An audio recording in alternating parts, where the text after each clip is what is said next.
360 गाड़ियों का पैसा अधिकारी और जो ठेकेदार है वो मिलकर बांट रहे हैं, पैसा ऊपर तक जा रहा है। व्यापक भ्रष्टाचार का नंगा खेल खेला जा रहा है।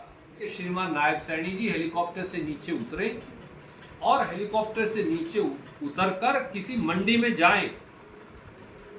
कैसा हुक्मरान है जो 1 महीने से किसी मंडी में ही नहीं गया? उनको पंजाब में जाकर जलसा करने की फुर्सत है, उन्हें साइकिल चलाकर फोटो खिंचवाने की फुर्सत है जींद में, पर जींद की मंडी में आने की फुर्सत नहीं। ये क्यों? तो मुख्यमंत्री का जो राजधर्म और जिम्मेवारी है उसे निभाएं और मुआवजा दें। सीएम को, श्रीमान नायब सैनी को साइकिल चला फोटो खिंचवाने की फुर्सत है, पर मंडी में आकर आड़तियों, किसानों और मजदूरों से मिलने की फुर्सत नहीं। और जली हुई फसल के मुआवजे से नायब सैनी सरकार ने कन्नी काट ली है। ये कुछ 5 या 6 बातें हैं जिनको लेकर आपके बीच में हम उपस्थित हैं। जींद अनाज मंडी की स्थिति पूरे हरियाणा की अनाज मंडी की स्थिति को बयां करती है। गेहूं के बड़े बड़े पहाड़ बन गए हैं, बारदाना गायब है, आड़ती त्राहिमाम है, किसान अपना पीला सोना आसमान के नीचे डालकर भयभीत है कि कब बारिश हो जाएगी, और आड़ती भी। और अगर बारिश हो गई, किसान मैं हूं, मैंने बेच दी, आप आड़ती हैं, तो इनके सारा भुगतान इनको करना पड़ेगा। जो ओले पड़े, बारिश हुई, अंधड़ आया, उसमें जो फसल खराब हुई मंडियों में पड़ी हुई, उसके लिए नमी की मात्रा का कोई इंतजाम नहीं। तो साथियों, खेतों में आग से पीला सोना जो है वो जल रहा है और मंडियों में सड़ रहा है। दूसरी बात, नायब सैनी सरकार की बद इंतजामी के चलते न बारदाना है, न मंडियों में उठान है, न किसान का भुगतान है, और न आड़ती को उसकी आड़त मिल रही, न मजदूर को उसकी मजदूरी मिल रही। जींद हो, जुलाना हो, पीलूखेड़ा हो, उचाना हो, नरवाना हो, कैथल हो, अंबाड़ा हो, कुरुक्षेत्र हो, यमुनानगर हो, करनाल हो, पानीपत हो, पूरे हरियाणा की मंडियों की लगभग यही स्थिति है। जींद अनाज मंडी के हालात तो और विकट है। कल 24 अप्रैल तक जींद की सभी जिले की सभी मंडियों में 66,54,000 क्विंटल गेहूं का आगमन हुआ। उसमें से लिफ्टिंग केवल हुई है 22,36,000 क्विंटल, यानी 33%। अगर यही हालात चलते रहे तो जींद की मंडियों को खाली करने में 1 महीने से 2 महीने का समय और लगेगा। जो फसल का नुकसान होगा, जो फसल नष्ट होगी, बारिश हो गई तो फसल का नुकसान होगा, मंडी में भराई नहीं होगी, उठाई नहीं होगी, इससे नुकसान होगा। जुलाना में तो जो कांटे वाले हैं उनकी सरकारी एजेंसियों से मिलीभगत पाई गई, हो सकता है जींद में भी वो हो, तो वो क्या करेंगे? और आखिर में ये सारी, जिसको हम बोलते हैं कि घटती हो गई, ये सारी आड़तियों के पल्ले पड़ने वाली है, और इनका जो कमीशन मिल रहा है, जो 2.5% से भी काट दिया है, वो उससे ज्यादा राशि की देनदारी उनकी जेब से कटने वाली है। मंडी मजदूरों के हालात और खराब है। ये सारे हमारे भाई SC BC समाज से, जब तक मंडी से 60-70 हजार 80 हजार कट्टे नहीं उठते, उनका सीजन की गेहूं और मजदूरी उनको नहीं मिल पाती। अगर मंडी में उठेगी 10,000 या 15,000 कट्टे, तो मजदूर क्या खाएगा, क्या कमाएगा? जींद जिले की, कैथल जिले की दोनों मजदूर यूनियन मुझे मिली थी। उन्होंने कहा कि आज उनकी जो हालात है वो ये है कि उनके पास मजदूरी का पैसा भी नहीं, और अगर यही हालात रहे और उठान नहीं हुआ तो उन्हें जाना पड़ेगा सब कुछ छोड़कर। जब तक गेहूं का उठान होकर वो गोदाम तक नहीं पहुंच जाती, तब तक किसान को भुगतान नहीं होता। नायब सैनी जी हर रोज डींगे भर देते हैं कि 24 से 48 घंटे में उन्होंने भुगतान कर दिया है। मैं उनका अभी उचाणा में जो उन्होंने कहा वो वीडियो आपको दिखाना चाहूंगा। सुनिश्चित किया है कि जब एग्जिस्टिंग गेट पास कट जाता है तो मात्र 48 घंटे के अंदर सीधा डायरेक्ट किसान के खाते में पैसा पहुंचाने का काम ये हमारी सरकार कर रही है। सरकार प्रयास कर रही है। वो जो कहते हैं कि बड़े मियाँ तो बड़े मियाँ, छोटे मियाँ सुभान अल्लाह, नरेंद्र मोदी जी के साथ हेलीकॉप्टर में जब से बैठे हैं बड़े बड़े जुमले गढ़ने लगे। उचाणा में आकर कुछ दिन पहले ये कह दिया, तो वो भी धन्ना भगत जी की जयंती पर। परंतु सच्चाई ये है कि किसान की पेमेंट 15-15 दिन से हुई नहीं है।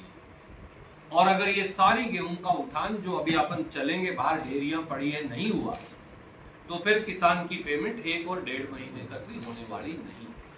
तो मुख्यमंत्री सीधे सीधे झूठ बोल रहे हैं। पूरे प्रदेश के 15 जिलों में 5000 एकड़ से ज्यादा फसल नष्ट हो गई।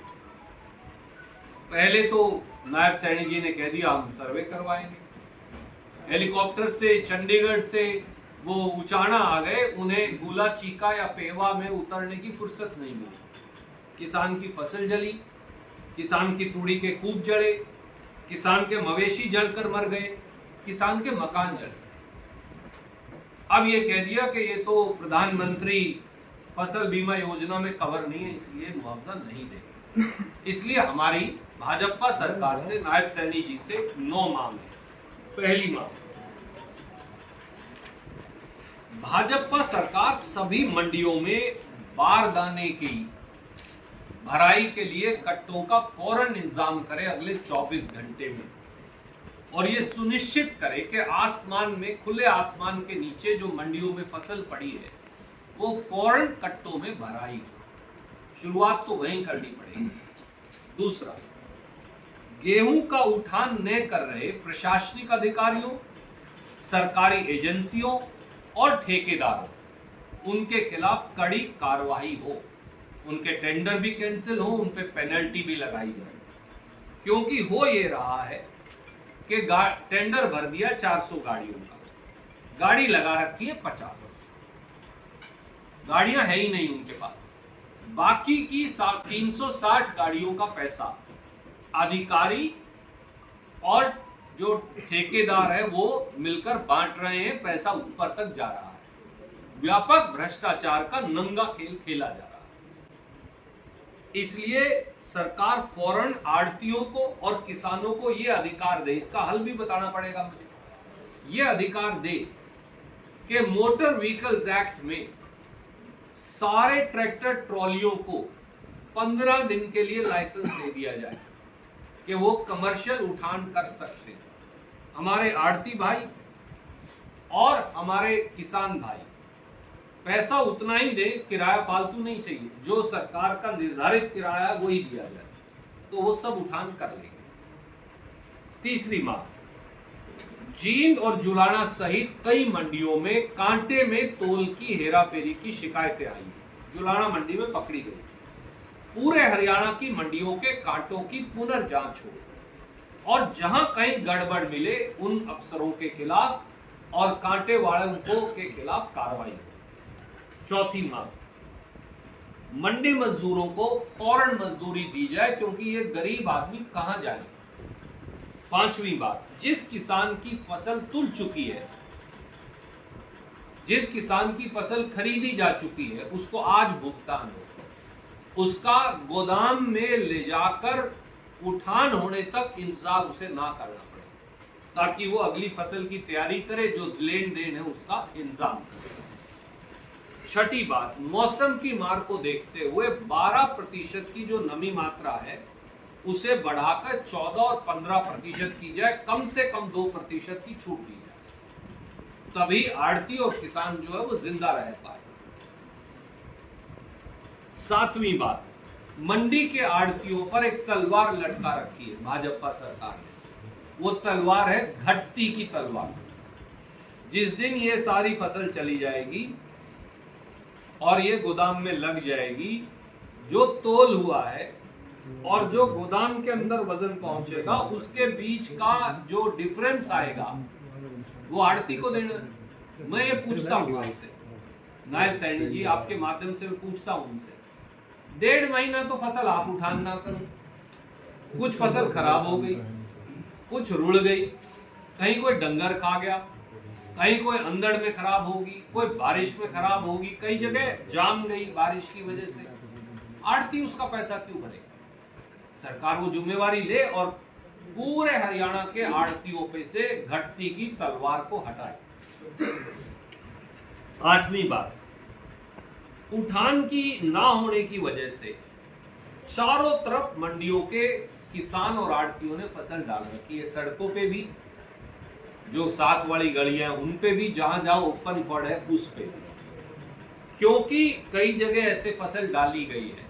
तो अब मंडी के आड़तियों के लाइसेंस सस्पेंड किए जा रहे हैं या बर्खास्त किए जा रहे हैं। उनका क्या कसूर है? वो सिर पे रखें, कहां रखें? सरकार उठान नहीं कर रही, सरकार भुगतान नहीं कर रही, सरकार स्टोरेज की व्यवस्था नहीं कर रही, तो कहीं तो डालेंगे। अगर किसी ने शेलर में ले जाके डाल दिया तो उसकी तो मरी हो गई, शेलर वाले का लाइसेंस भी चला गया, आड़ती का भी लाइसेंस चला गया।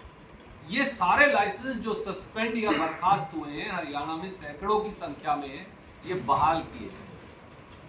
और 9वीं और आखिरी बात, गेहूं की जली हुई फसल, तूड़ी के कूप जो जल गए हैं, मवेशी जो मर गए और मकान जो जल गए, इनका मुआवजा अगर नायब सैनी जी को नहीं पता तो मैं बता देता हूं। ये पीएम फसल बीमा योजना से नहीं दिया जाएगा। ये 2 फंड्स हैं हमारे पास, एक को बोलते हैं नेशनल डिजास्टर रिलीफ फंड, राष्ट्रीय प्राकृतिक आपदा फंड, दूसरा है प्रांतीय प्राकृतिक आपदा फंड। ये प्राकृतिक आपदा है, कई जगह बिजली की तारों से जड़ी है, तो आप ये पैसा मुआवजा वहां से दें, 40,000 रुपया प्रति एकड़ खेत का और तूड़ी का, इसके साथ साथ 2 लाख रुपया मवेशी के मरने का, और मकान के जो जड़ा है उसका आकलन करके जो मुआवजा बनता है वो दिया जाए।